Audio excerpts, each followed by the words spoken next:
You stand on the shore of the ocean watching the tide come in. You sense the call of the sea beckoning to take you further.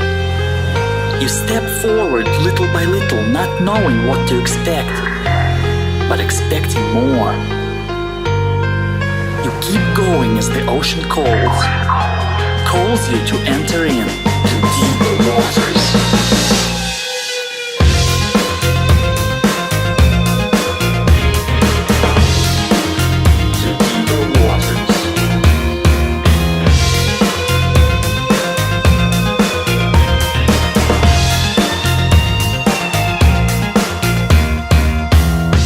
Hello everyone and welcome to the Deeper Waters podcast. I am Nick Peters, your host, seeking to bring you the very best in Christian scholarship and apologetics. And today, we're talking about the resurrection. This is, somewhat of an important doctrine to Christians and such. And we make the case with evidence. And sometimes it can be asked, what people really specialize in evidence? Well, lawyers are one such group. How would the case of the resurrection stand up in a court of law? My guest today, in fact, has written a book on that, looking at leading lawyers in history in their case of the resurrection. His name is Ross Clifford. He's a principal of Morning Theological College, Sydney. Prior to entering the Baptist ministry, he practiced as a solicitor and barrister. He was the pastor of 2 Sydney Baptist churches, each of which grew dramatically. He is the author of 9 books, including The Cross is Not Enough, Living as Witnesses to the Resurrection. He co-pioneered outreaches into Mind, Body, Spirit festivals. He is a former president of the Baptist Union of Australia, former encouragement president of the NSW Council of Churches, president of the Asia Pacific Baptist Federation, recent chair of the Australian Lausanne Committee, and is a vice president of the Baptist World Alliance for 2010 to 2015. In the Queen's Birthday Honours list of 2010, he was made a member of the Order of Australia. He is married to Beverly and they have 2 children. His passions include legal crime novels, cricket, and all brands of football. So, Ross, welcome to the podcast. Good to be with you, Nick. Yeah, I understand technically it's Dr. Clifford, but you've told me that Aussies don't really care for formalities and such. No, we're very informal, Nick. I actually did my doctorate on the legal apologetic. I looked at a man called John Warwick Montgomery and his legal apologetic, and I valued that critically. Okay. Well, if my audience doesn't know who you are, tell us a bit about how you got to be doing what you're doing. Yeah, look, I was practicing law in Australia and in the outback as well, in a place called the Northern Territory. And as I was training for Baptist ministry, I left the law, I came back to train in seminary. I started to get some doubts, Nick, which is not uncommon when you're training at seminary. I mean, I'm doing my New Testament introduction and the like, and I'm starting to get some doubts about who Jesus is, to tell you the truth. I'm not getting doubts about God, but who Jesus is. And I came by providence across a book called The Law Above the Law, written by Montgomery. And in that book, he has an appendix by a great lawyer, American lawyer called Simon Greenleaf of yesterday. I read that appendix. I read Montgomery's book. It was the Defense for the Resurrection on Legal Principles, as was Greenleaf's. Went back and read my Gospels, and I re-entered the apostolic faith. My doubt left. And apologetics has always been with me. The defense of the faith, or understanding the faith in the marketplace of ideas, has always been with me since that time. And I went on and did a master's under Montgomery in America at Simon Greenleaf School of Law, which is now Trinity Law School, looking at lawyers who had, examined the evidence for the resurrection. And the book you mentioned, Leading Lawyers' Case for the Resurrection, is a popularization of that thesis. My humorous side is thinking there could be a lot of people saying, wow, we didn't know lawyers could be Christians. Is that really possible? There's some great lawyer jokes out there, Nick, and I'm sure you're aware of them. But look, the truth is, lawyers are as fallen as anybody else. But the truth is, lawyers have experience at looking at documents, examining documents, knowing what is good evidence and knowing what isn't good evidence. And the interesting thing is that the number of the lawyers I looked at were like me. I mean, they were critical. They came into the kingdom kicking and screaming, but when they looked at the evidence of the resurrection, there's nothing else that they could do but say, he is risen. Mm-hmm. Now, let's start talking about some of this evidence. Now, one of the things that's commonly said if you do any internet interaction with skeptics nowadays is these cases are built on hearsay. Hearsay is not allowed in a court of law, but resurrection would not pass. Yeah, well, I understand that objection. Simply say when you're dealing with documents, and the case for the resurrection is based on documents, technically there is in most countries exceptions to what is called the hearsay rule. And the exceptions to that are based on good, reliable documents where you can show there's good provenance. You can show that they have good history, good tradition. You can take the document back to the original author, and you can show that who is writing the document witnessed the events that took place or is close to witnessing the events that took place. And you establish those kind of principles, Nick, and it's no longer the hearsay exemption is going to apply.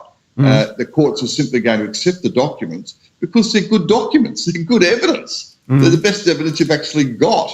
And in fact, really the only evidence you actually have.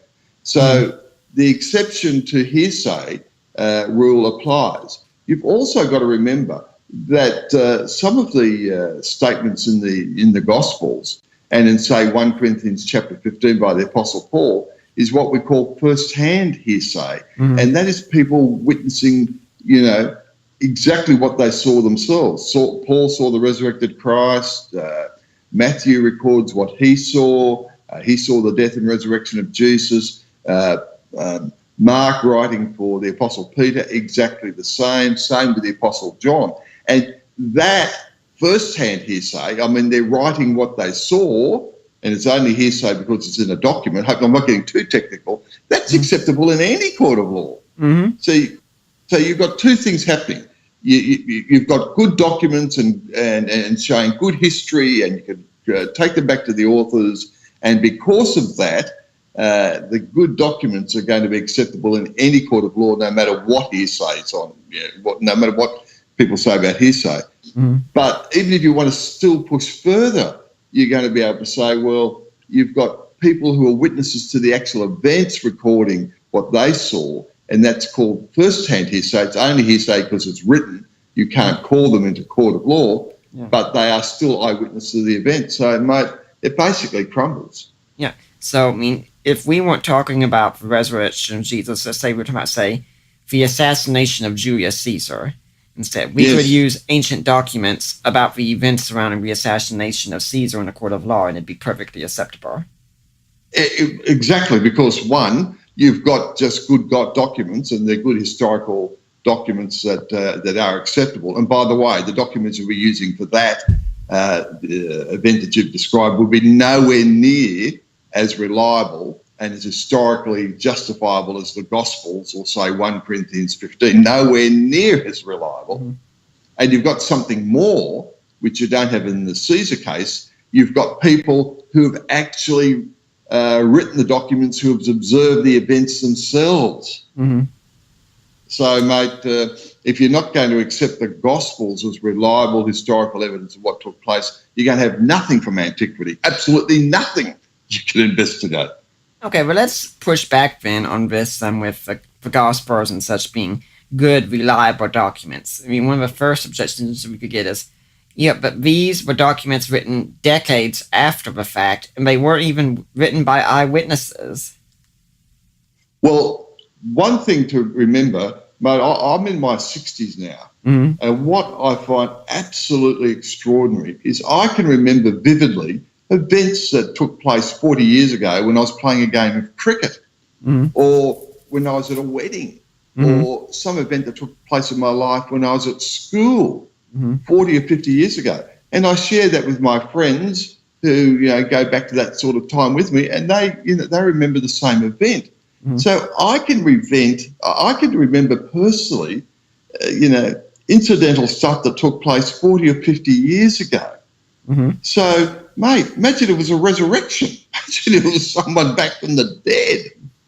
I mean, how vivid that memory would still remain. So, I mean, again, that sort of falls over. All of us can remember events that go back 10, 15, 20 or 30 years, and some of these events are not life-changing. So I think we've got to put that aside. And I document in my book a number of cases where courts have comfortably accepted witness statements and witnesses remembering events that took place 30, 40, 50 years ago, which were dramatic events in big cases. So, that just doesn't apply. Yeah, and here in America, I think one of the biggest events in recent history that applies as a memorable event, and I'm sure to some degree it was memorable also in Australia, was when we had what took place on 9/11 here in 2001. Yes. And I can remember, I didn't see him at first tower hit, but it was a Tuesday morning, and we were in chapel that day at my Bible college, and one of the professors came in before the morning sermon and said, we need to be in prayer that one of the towers, one of the twin towers, has just gotten hit by an airplane. You hear that first, you think, gosh, what was going on? That pilot, he must have been drunk out of his mind or something. And I think most of us just went out and we heard the sermon, and then after the sermon, professor comes in again and says, the other tower's been hit. And by then, I think we all knew this is not a coincidence at this point.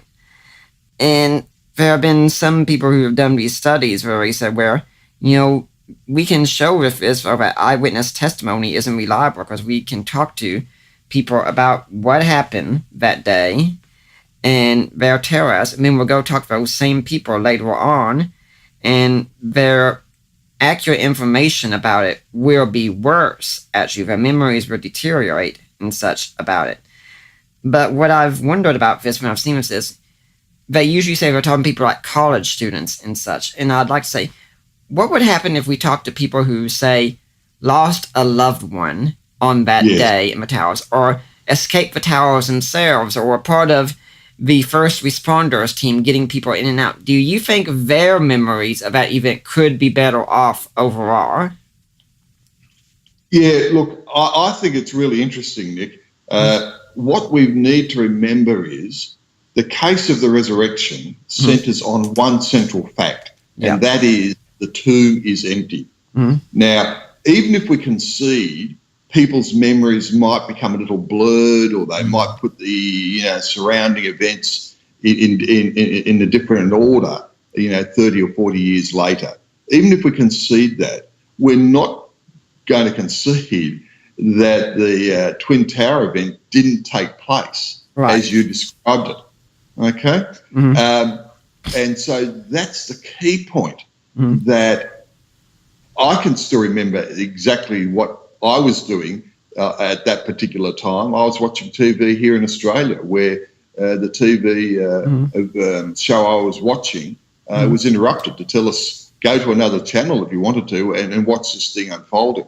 I mean, all of us in Australia, and I'm sure in America, still talk about, can you remember what you were doing when you got the information that John F. Kennedy had been assassinated? Yeah. Now, all of us say, yeah, I can remember what I was doing.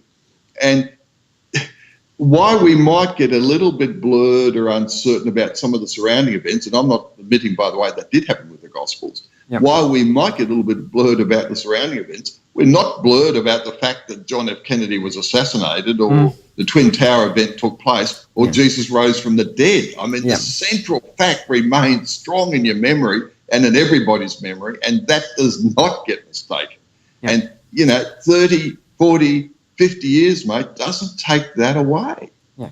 And do you think also that's the case that talking with college students who had no real direct involvement with the event is completely different from talking to people like first responders and such, those who actually were directly affected by these events? Because these people are, it defines their lives to an extent. They're going to be telling the story over and over, so they're quite likely to have a better account of what happened. College students won't do that. They just go by what they see on the news unless they were somehow directly involved. Yes, look, I couldn't agree more. And those who are directly involved will tell the story We'll tell the story to each other. We'll tell the story to family members. And, of course, we know society of those days, Jesus' days, was an oral society in many ways. Yep. And they kept on repeating the story. Mm-hmm. And, of course, when you look at what the Apostle Paul wrote, and, Nick, I think this is really key. Yep. The book of 1 Corinthians is really important. And can I just take a moment to explain to people why? Absolutely. The book of 1 Corinthians, many people feel, was the first written book of the New Testament. But 1 Corinthians chapter 15 gives us Paul's understanding of the resurrection of Jesus, the death and resurrection of Jesus. There is not a skeptical critic I know out there who doubts that Paul wrote 1 Corinthians. I don't know anyone who doubts Paul's authorship of 1 Corinthians. Mm-hmm. I don't know any scholar out there, a believer or critic, who doubts that 1 Corinthians is not as Paul wrote it. As you read it today, it is as Paul wrote it. So everyone believes you're reading Paul as he wrote it, believer or unbeliever. The only exception I can think of that actually is Robert Price, and he's a Jesus mythicist who thinks the creedal information is an interpolation. So, yeah, I mean, you're dealing with the real extreme. Yes. I could put that on the table anywhere and basically get a nod to it. Yeah. That's why the critics today are really taking on 1 Corinthians chapter 15, mm-hmm. because its authorship, as you read it as it was written, its early date is basically a given.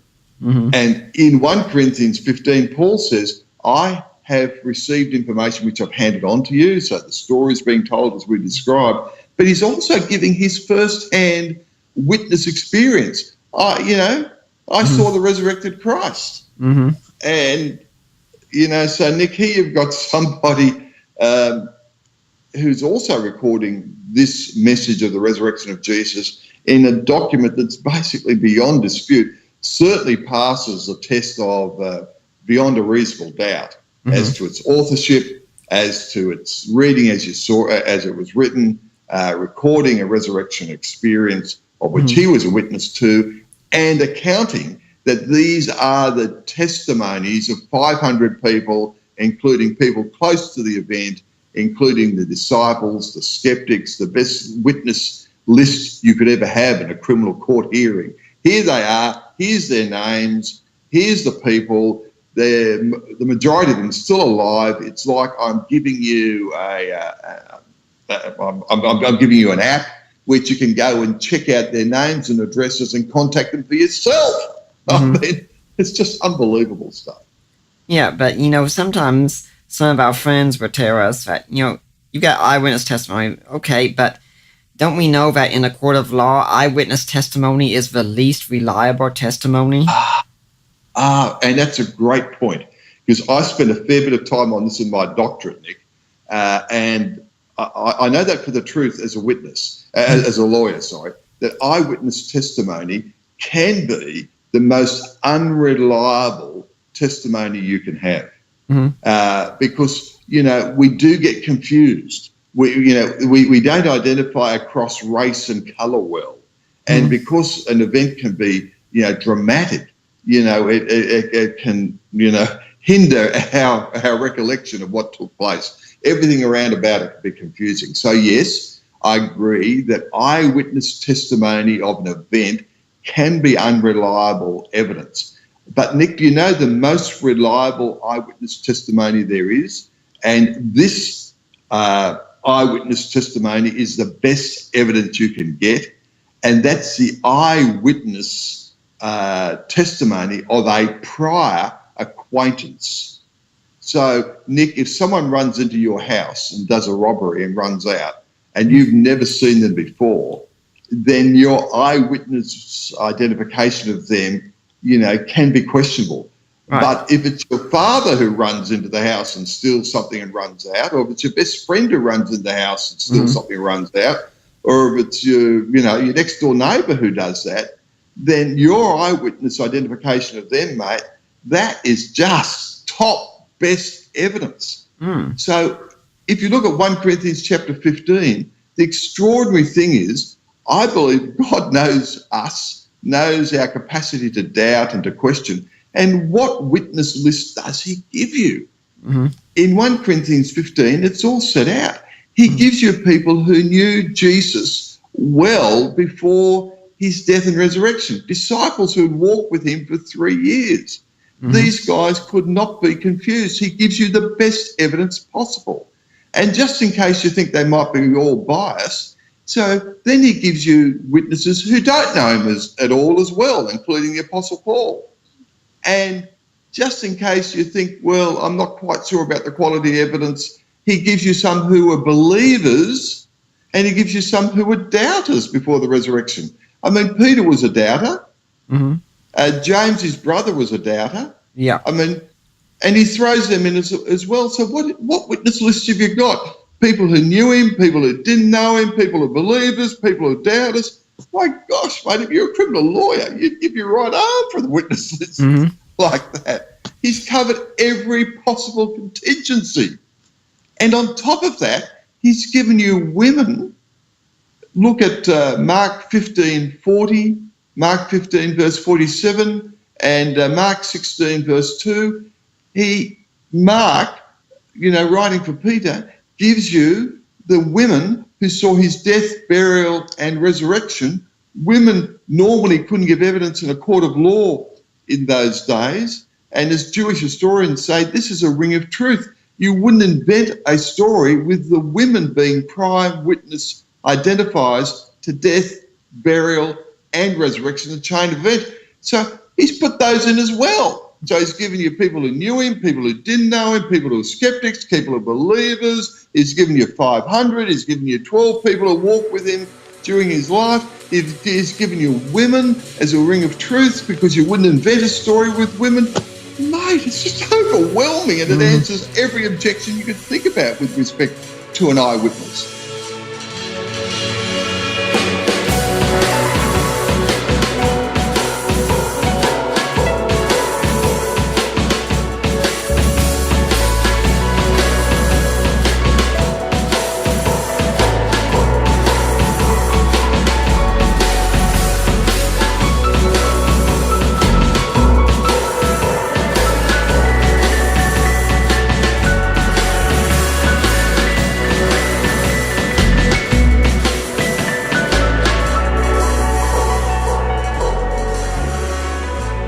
Well, we're going to talk about some of those objections soon, but I'd like to remind everyone at this point, you're listening to the Deeper Waters podcast. I've got Ross Clifford here.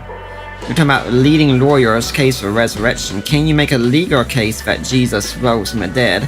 But if you're here next week, we're going to be talking about an objection, in fact, and one completely different, but one that we all get hit with from time to time.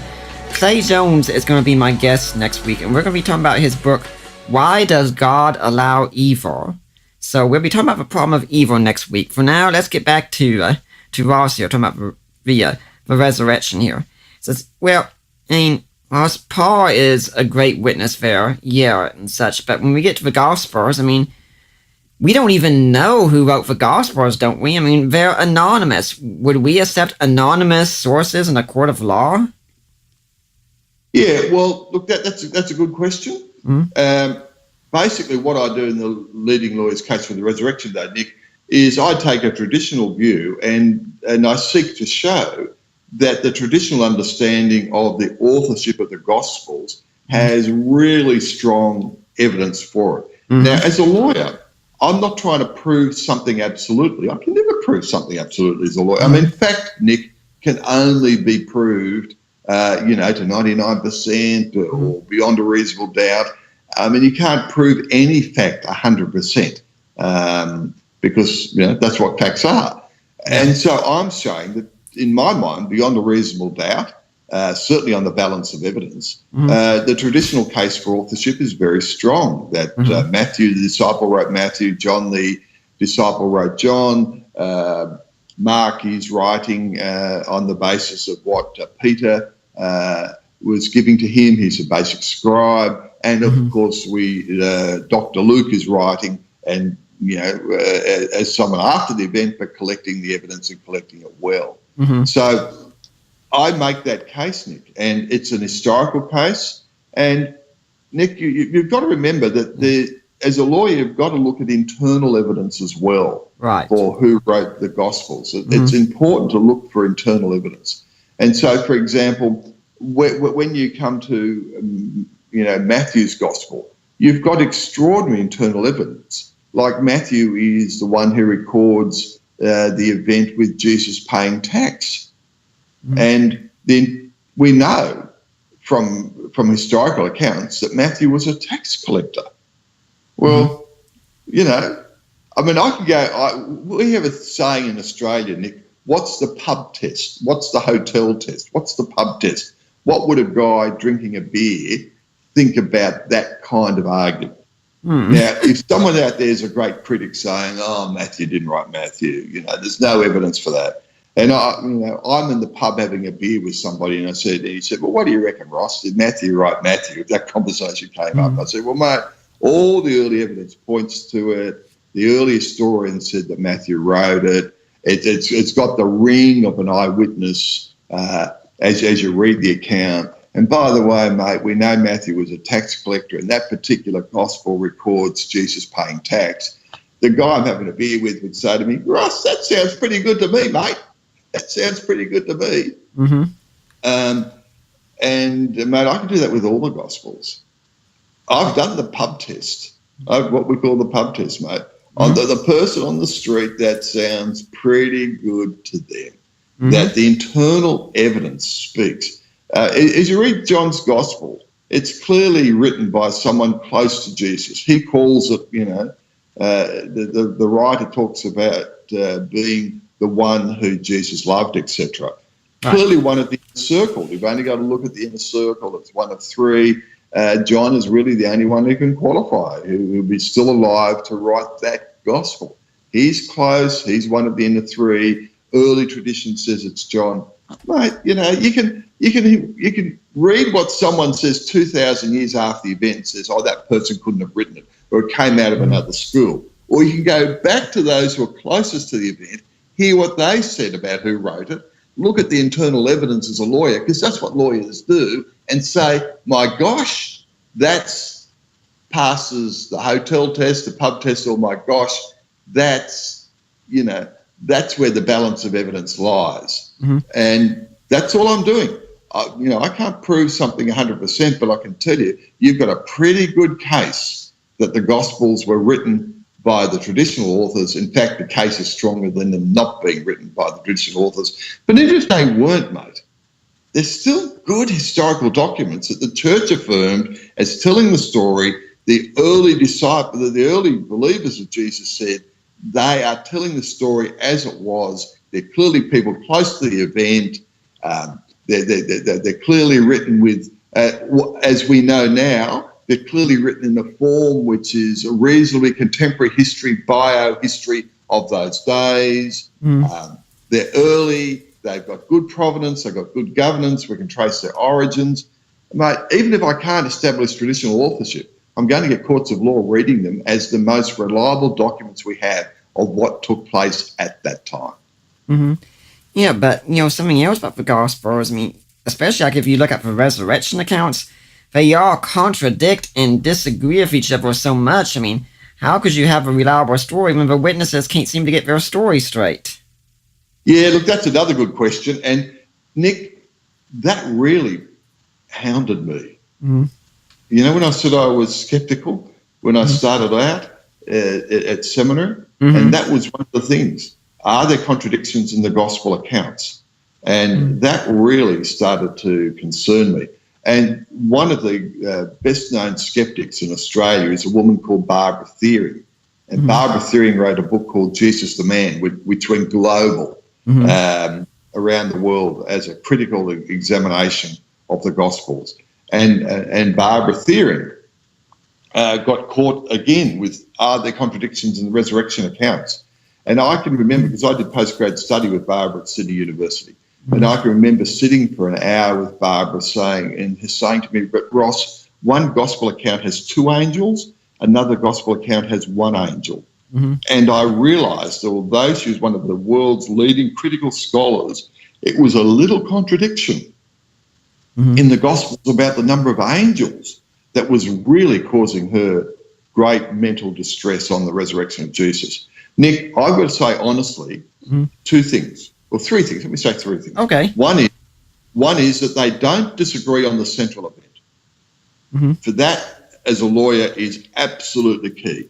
They don't disagree on the central event, and that is the tomb was empty and he arose, and they were witnesses to the risen Christ. That central event, no contradiction at all. And it's that central event the court of law is going to really look at. That's the thing that the court's going to be really concerned about. Secondly, they do tell their stories differently.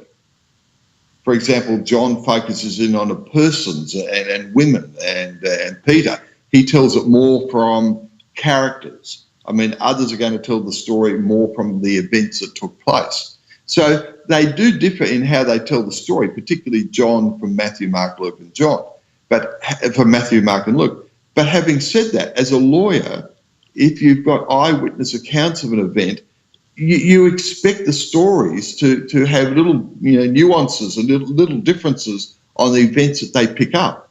And so if they all said it exactly the same, you would have a concern that they've rehearsed their story to invent a lie. Collusion. Yeah, that's right. So you do expect, that there are differences in how the story is told. But thirdly, you do need to be aware if those differences in how the story are told are major differences and contradictions, you do have a difficulty even if they stick to the major event.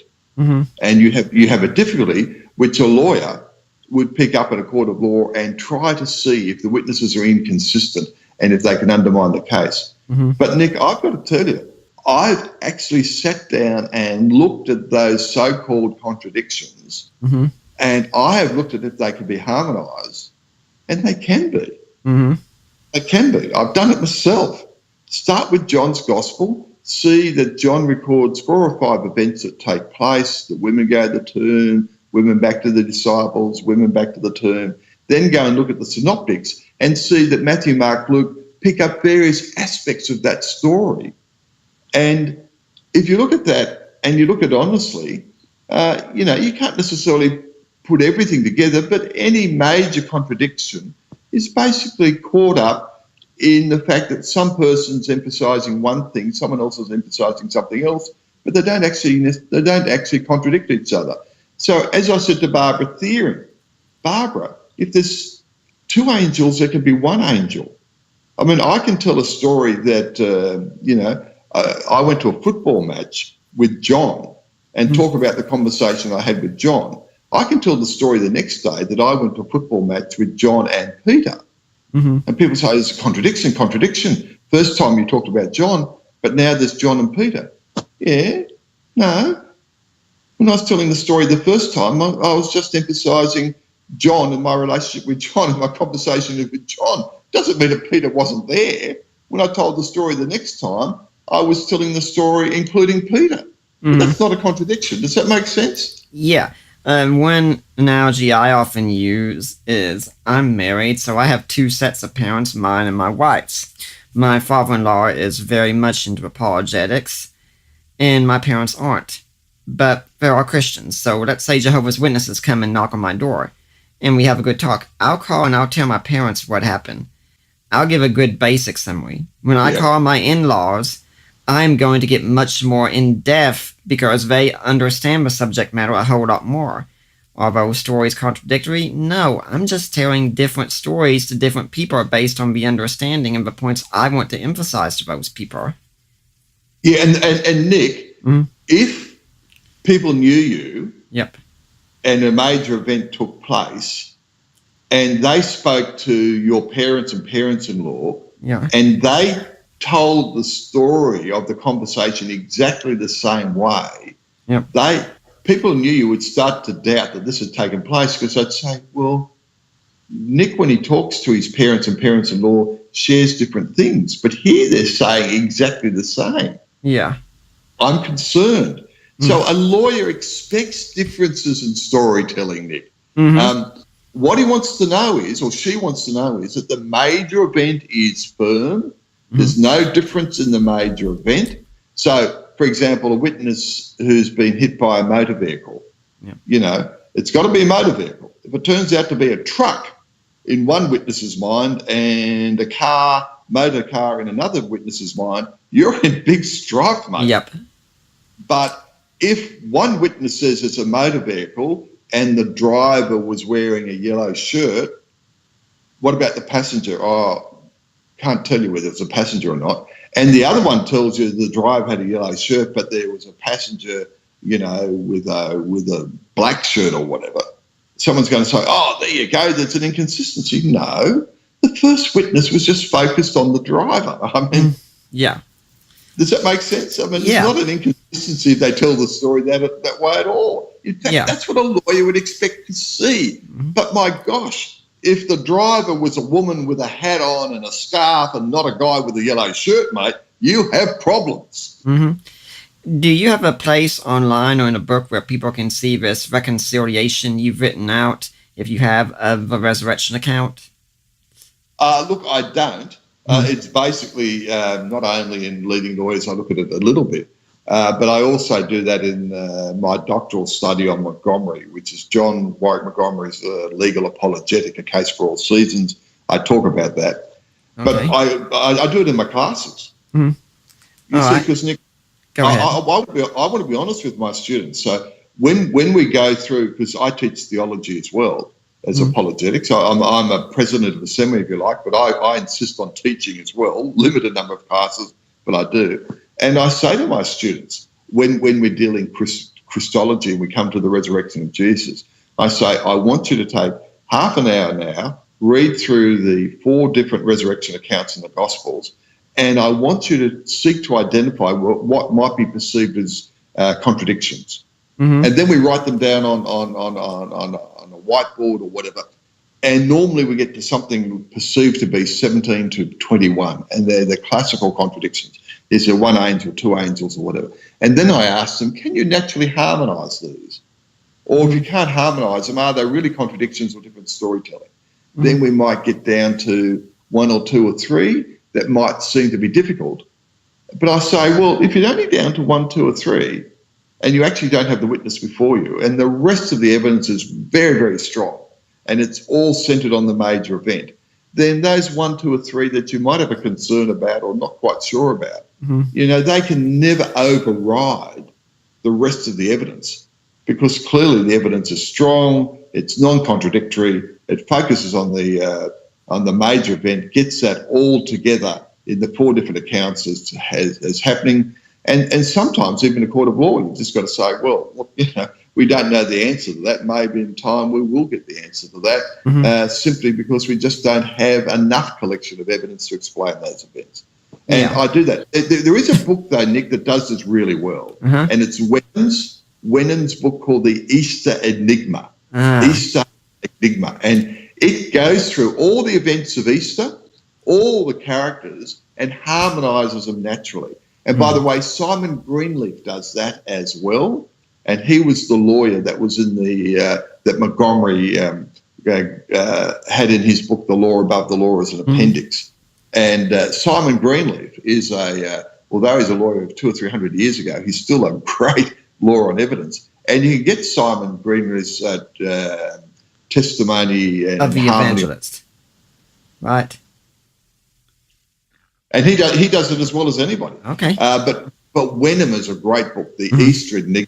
Get hold of it. Read it every Easter. I read it every Easter. It's just lovely, natural, not forced, bringing together all of the characters, the events through the gospel.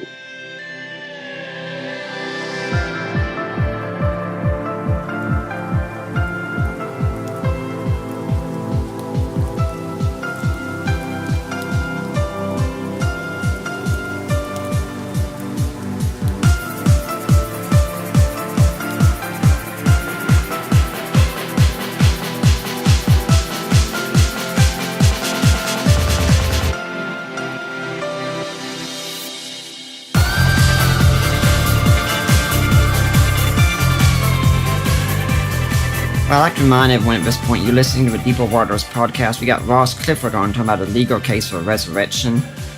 And if you want to help us Gosh, I sure would appreciate it. Please go to my website, deeperwatersapologetics.com. There's a link on the side, help support the work of Deeper Waters Christian Ministries. Now, you click on that, and you get taken to Risen Jesus, the ministry of Mike and Debbie Lacona. You're at the right place. Those are my in-laws there.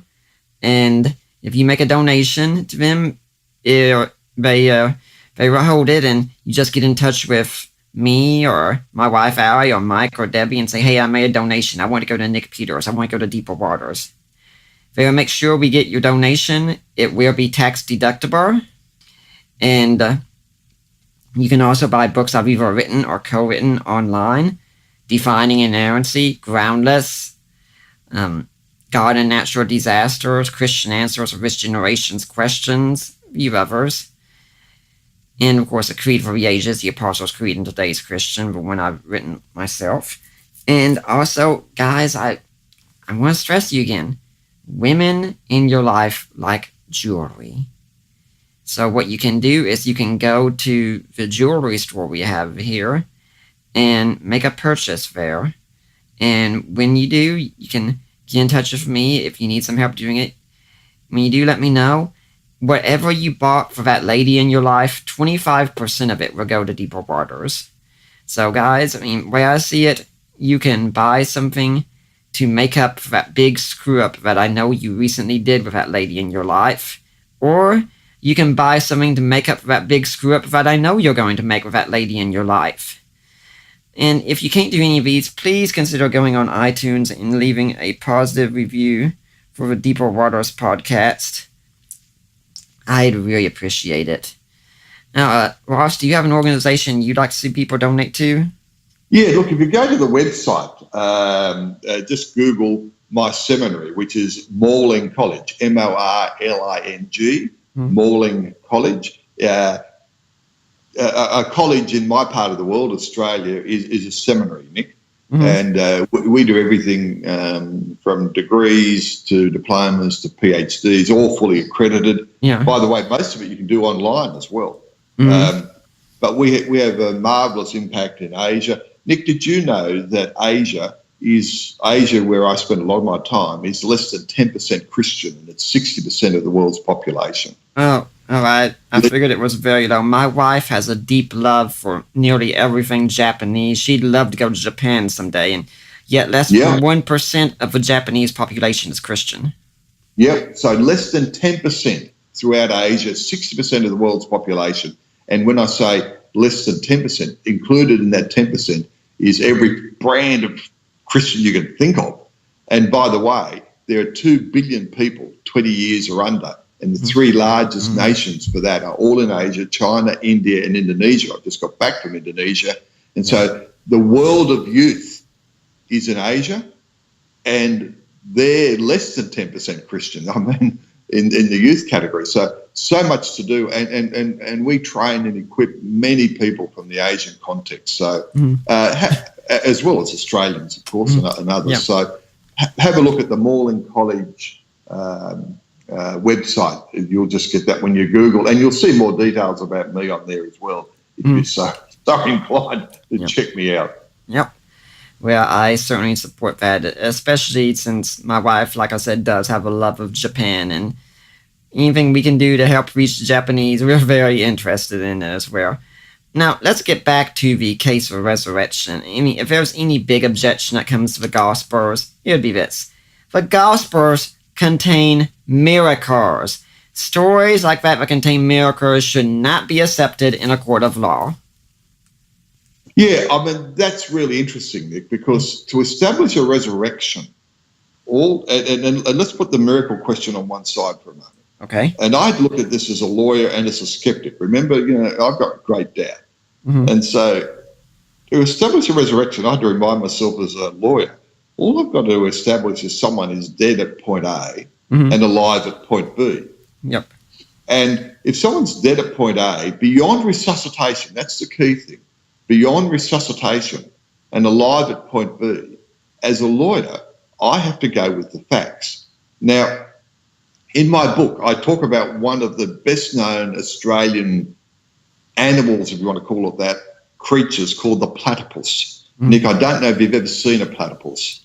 I haven't, but I do understand it's a rarity. It's a mammal out there in every sense of the word, but it actually lays its eggs. And I think the spiny anteater is the only other one like that. Yeah, and so when the platypus was actually, well, what they did when the early colonisation of Australia, they came across a platypus, and so they skinned it and they sent it overseas to all the zoologists in Europe. And I talk about this in Leading Lawyers' Case for the Resurrection. I mean, you can look this up in any historical book. So they sent the skin off to the zoologists. They said it's a fake. They said it's the first Australian hoax. These Australians having a go at us, as we say. I mean, this animal couldn't exist. It's mammal, it's reptile, it's furry, it lays eggs, doesn't exist. They've put two skins, somehow put them together. Anyway, a little while later, they found another platypus with the egg inside and an egg outside. They sent that platypus over to Europe, and all the scientists and the zoologists who said the platypus couldn't exist because it was mammal and reptile and whatever, then became believers in the platypus. And Nick, university students and whatever really get the story. So I'm saying, look, you have every entitlement to be sceptical. I'd expect you to be sceptical about an account of resurrection. Nothing wrong with that. Right. And I'd expect that you would require strong evidence. Absolutely nothing wrong with that. Right. But I don't expect you to say such things could never happen. I expect you to be sceptical, honest and critical, but look at the evidence. And if he's dead at point A and alive at point B, and that's the balance of probabilities or beyond a reasonable doubt, then I expect you to order your life according to the evidence. Mm-hmm. And so, Nick, that's the way it is. And he is alive at point B. And he's alive in ways that are normal to the senses. I mean, although extraordinary things are happening with the resurrection, no question about that, but people are talking to him, touching him, eating with him, being, in instruction with him, the kind of observations that take place in normal human encounter, normal human experience. That's the kind of evidence you have for him being alive at point B. Documented kind of evidence that you can record on. Now, whether it's a miracle, and it is a miracle, obviously, that is secondary as to whether the event actually took place. And I documented in my doctorate,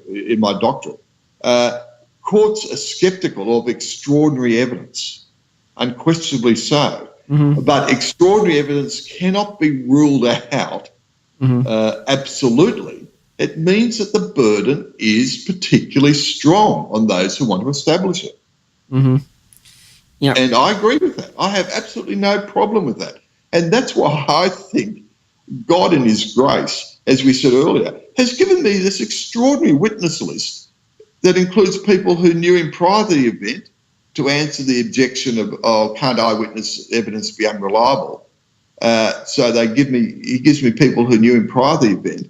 He also gives me people who are sceptical about him to answer the question they're all biased. Yeah. He also gives me people that didn't know him to answer any objection, they're all part of his little club. He gives me women who wouldn't be available to court of law for ring of truth. Mate, he gives me, the evidence is just overwhelming me. He gives me the best documents from antiquity, the best documents of any historical document. That's your New Testament. Yeah. He gives me that. He gives me Paul's eyewitness account, and it's basically beyond doubt that Paul wrote it in its early governments. So, mate, he's given me just absolutely overwhelming evidence that takes the extraordinary account, extraordinary event, it takes it out of play. The evidence says he's alive. Yeah, but what if someone says, well, I don't think the accounts can be that reliable because they do in fact contain so many miracles. I just have a problem with miracles. Well, if you have a problem with the miracles as such in the Gospels, I'm simply saying that, you and I might answer this differently.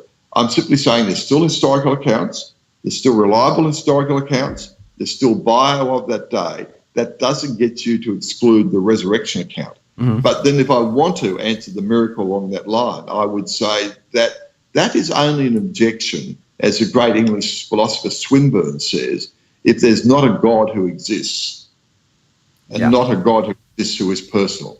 And if there's a God who exists who is personal, by the way, the majority of Australians, Nick, even though they don't go to church and even though only 6% say they're Christian, the majority of Australians aren't atheists or new atheists. The majority of Australians pray, and the majority of Australians still believe in a God out there. The majority of Australians are still chasing Oprah or new spirituality or something if they're not chasing Christianity. So in that context, I agree in such a God. You know, a great cricketer died in a sporting accident a couple of years ago, and all of his teammates pointed their bat to the heavens. All their teammates talk about him being with us and watching us play the game today. You know, they all believe he's up there in heaven. Mate, I heard that after the tragedy that took place, and the absolute tragedy that has just taken place in the massacre in Las Vegas. Yeah. I'm hearing all your commentators talking about, well, they're in heaven now. I mean, you know, they're at rest.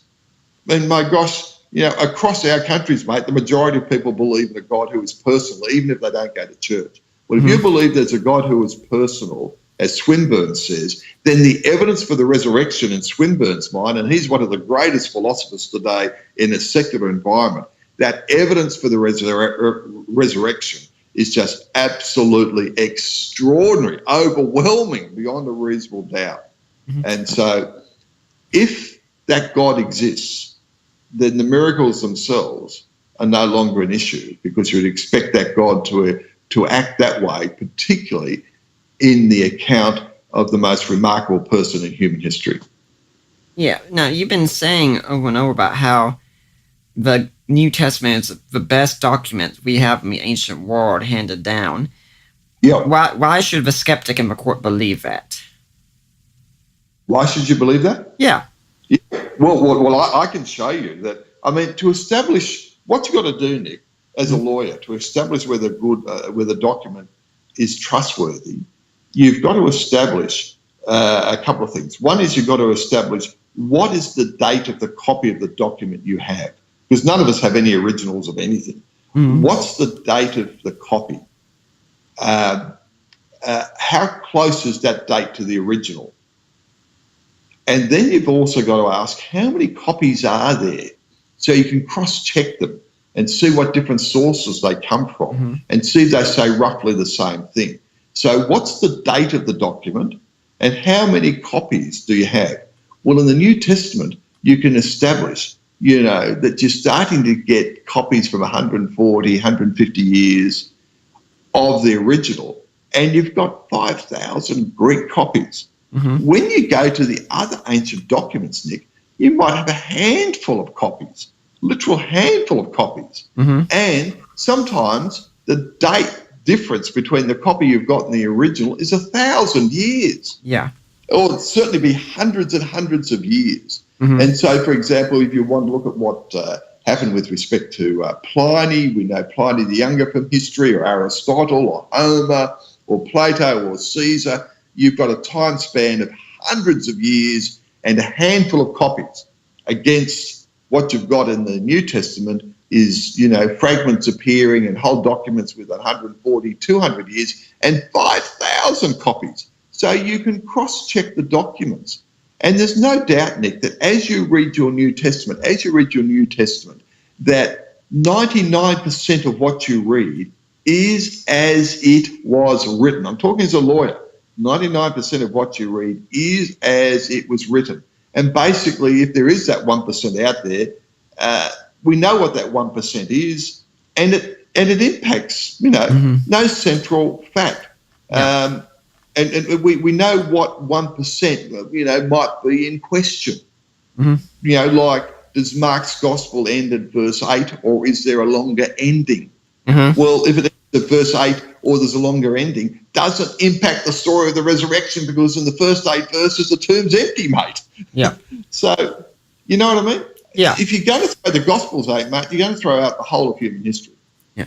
And if someone wants a bit more information on the textual reliability of the New Testament, Go back to our archives. April 19th, 2014, we interviewed Daniel Wallace on this topic, and there's hardly anyone better at it than Daniel Wallace is. Yeah. So, as we're getting to a closing point, say someone out there saying, you know what, I'm still skeptical, but I'm at least open. How would you suggest I begin looking at the resurrection of Jesus? I would say one of the first things to do, and this might surprise the listeners, I'd take you back to the text. I'm a lawyer, so I want to go back to the primary material. Focus there initially.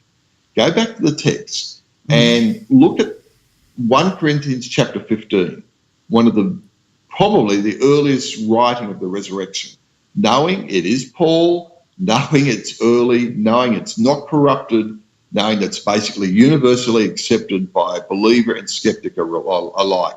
And read what he says in the first 10 or 12 verses of 1 Corinthians 15. Then go back and read John's Gospel, and in particular read the last few chapters from 19 on of the death and resurrection of Jesus. Read John's Gospel. Get that under your belt. Then I'd go and read Luke's Gospel. And then if you start to get some questions about some of the issues that we've been talking about, you say, yeah, okay, I really want to dig a bit deeper. Then, you know, if I can be so bold, I would get hold of my book, Leading Lawyers, Case for the Resurrection, look at that and see how I pull together authorship, reliability of the text, how it's been handed down. I look at famous lawyers through that process. I look at the external evidence in history for the resurrection and death of Jesus. I also answer the questions, well, so what? What difference does it make to my life if it actually took place? And through a guy called Sir Norman Anderson, one of the greatest lawyers, I actually asked then in the end, what's the evidence for being dead and alive? What's the evidence for that with respect to Jesus? And, mate, I finished with Sir Lionel Luckhoo, who was the world's greatest lawyer, according to the Guinness Book of Records, mate. He won over 200 murder cases in a row. I met the guy. He launched the book, and at 63, he looked at the evidence for himself and became a Christian. Knighted twice by the Queen, 200 cases in a row, murder cases he won. And then he said the evidence for the resurrection is so overwhelming and strong, he became a believer. Well, Ross, I'd like to thank you for coming on. We've come to the end of our time together. Do you have a blog, a website, an email, a way people can get in touch with you if they want to find out more? Yeah, look, they can simply go to that Morling College website and they'll see their inquiries there and they can contact me there. Or alternatively, they can just email me personally, Nick, and my personal email is Ross C for Clifford, Ross C at Morling, morling.edu.au, and we'll get back to you as soon as we can, particularly if it's apologetic kind of questions, because, mate, that's why you and I exist, because we know what it is to doubt, we know what it is to be confused, and we know what it is to walk in the light. Do you have any final words you'd like to leave for Deeper Waters audience today? This question about whether Jesus arose is the most important question in human history. It's the most dangerous idea, because if he arose, it changes everything. It changes human history. It changes God's talk into our lives. It's the biggie, mate. It's the question we all have to look at, and I just thank God the evidence is overwhelming. Well, Ross, I'd like to thank you for coming on, and hopefully we'll see you back here again sometime. Love to, Nick. Really good to be with you, mate. I'd like to remind everyone, next week we're going to have Clay Jones on talking about his book, Why Does God Allow Evil? For now, I'm Nick Peters, and I'm signing off.